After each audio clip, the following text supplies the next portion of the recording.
नमस्कार मित्रांनो, स्वागत आहे तुमचं आमच्या चॅनलवर। आज आपण बोलणार आहोत मराठी सिनेमाच्या एका दिग्गज अभिनेत्याबद्दल, अजिंक्य देव यांच्याबद्दल। होय, घरकुल, माहेरची साडी, सासू माझी ऐल सारख्या सुपरहिट चित्रपटांचे हिरो। पण त्यांचं आयुष्य फक्त सिनेमापुरतं मर्यादित नाही।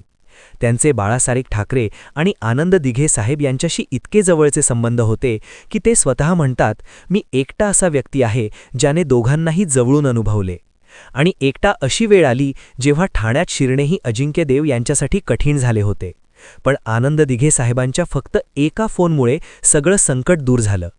हा किस्सा ऐकून तुम्हाला धक्का बसेल आणि भावुकही व्हाल। चला जाणून घेऊया हा खास आणि अनसुना किस्सा। जर तुम्हाला असे रोचक किस्से आवडत असतील तर लगेच लाईक करा, सबस्क्राईब करा आणि बेल आयकन दाबा। चला सुरू करूया। प्रथम थोडक्यात अजिंक्य देव यांच्याबद्दल। ते अभिनेते रमेश देव आणि सीमा देव यांचे पुत्र। मराठी आणि हिंदी दोन्ही सिनेमात त्यांनी नाव कमावले, पण त्यांचं राजकीय कनेक्शन खूप खास आहे।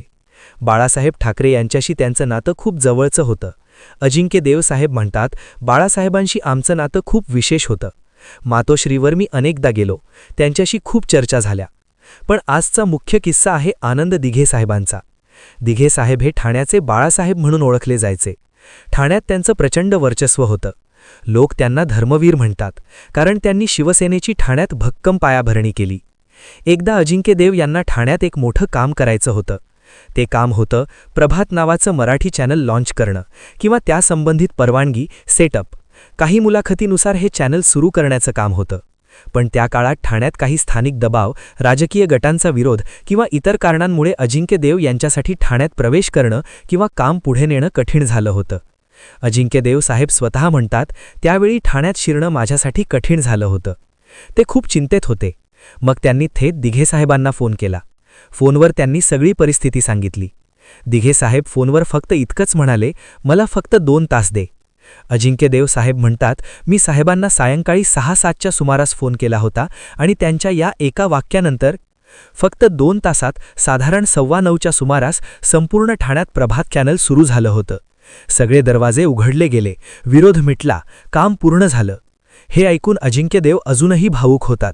ते म्हणतात, दिघे साहेबांचं ठाण्यातलं प्रस्थ इतकं मोठं होतं की त्यांच्या एका शब्दाने सगळं काही शक्य होतं।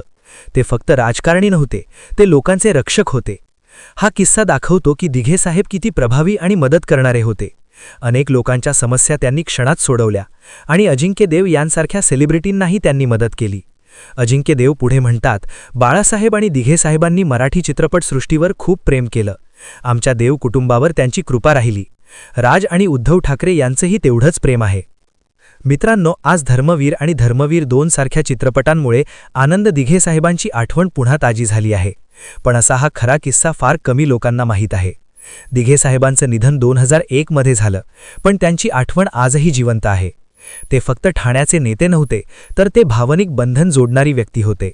अजिंक्य देव यांसारख्या व्यक्तींनी हे सांगितलं की दिघे साहेब असतील किंवा बाळासाहेब असतील, त्यांनी आमच्यावर प्रेम केलं। हे नातं दाखवतं की राजकारण आणि मनोरंजन जगत कधीकधी खूप जवळ येतात आणि खऱ्या मदतीचे किस्से कायम राहतात। मित्रांनो, हा किस्सा कसा वाटला कमेंट बॉक्समध्ये सांगा। तुम्हाला दिघे साहेब किंवा बाळासाहेब यांच्याबद्दल आणखी कोणता किस्सा हवा आहे? व्हिडिओ आवडला तर लाईक करा, शेअर करा आणि सबस्क्राईब करायला विसरू नका। पुढच्या व्हिडिओमध्ये भेटू, कदाचित बाळासाहेब आणि अजिंक्य देव यांच्या आणखी एखाद्या आठवणींसह। जय महाराष्ट्र, जय शिवसेना।